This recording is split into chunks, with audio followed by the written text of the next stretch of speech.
Good evening, কেমন আছেন সবাই? আমার আরেকটি ভিডিওতে আপনাদেরকে স্বাগত জানাচ্ছি। আজকে মঙ্গলবার, এখন বাজে সন্ধে 7:30 মতো।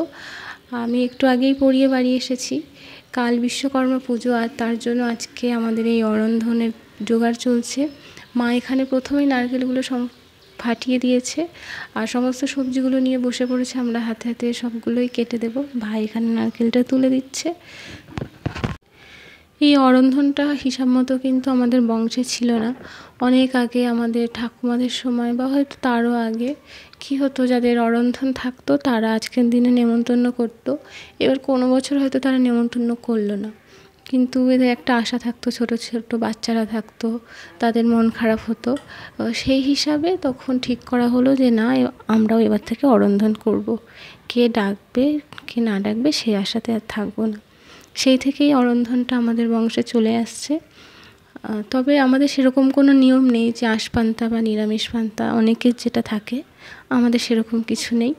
এখানে সমস্ত কিছু কাটা হয়ে গেছে, গিয়ে মা ধুয়ে রান্নাটা বসিয়ে দিয়েছে। আর অন্য সারা বছর আপনি যত আলু ভাজাই খান না কেন, আজকের দিনে যে আলু ভাজা হয় তার টেস্টটা কিন্তু হয় সম্পূর্ণ আলাদা। আমার তো খুব ভালো লাগে। মা ওদিকে ভাজছিল আর আমি কিন্তু এদিকে বেশ কিছুটা আলু ভাজা খেয়ে ফেলেছিলাম। এরকম গরম গরম আলু ভাজা বাটিতে করে নিয়ে খেতে কিন্তু বেশ লাগে। আর আমাদের বাড়িতে কিন্তু খুব বেশি ভাজা হয় না, কারণ কেউ খুব বেশি একটা খেতে চায় না। এই যা হচ্ছে এগুলোই সব উঠবে কিনা ঠিক নেই।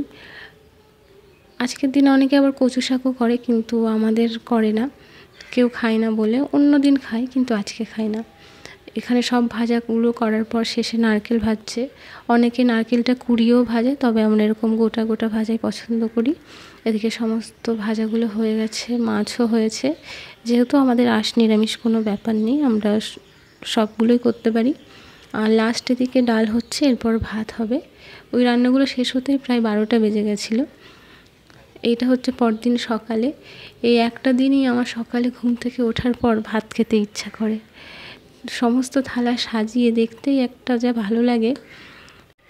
খাওয়া শেষ হতে না হতে এদিকে দেখি ব্রাহ্মণ চলে এসেছে গাড়িটা পুজো করার জন্য। আর কিছুই জোগাড় করা হয়নি, আমি দৌড়ে চলে গেছিলাম ছাদে কিছু ফুল নেওয়ার জন্য। আর আজকে যদি একবার ব্রাহ্মণ চলে যায় তারপরে আর পাওয়া মুশকিল হয়ে যাবে। সেই জন্য আমি তাড়াতাড়ি করে কিছুটা ফুল আর কিছুটা তুলসী পাতা নিয়ে চলে এসেছিলাম। এই পুজোতে সবথেকে ভালো লাগে, আপনি সকালে ঘুম থেকে উঠে দেখবেন চারিদিকে সবাই সাইকেল, গাড়ি, মেশিন, যার যেটা আছে সব কিছু ধুচ্ছে। আর এগুলো দেখলেই আপনার মনটা খুশি হয়ে যায়। এখানে আমি ফুল আর মিষ্টি নিয়ে যাচ্ছি ব্রাহ্মণকে দিতে।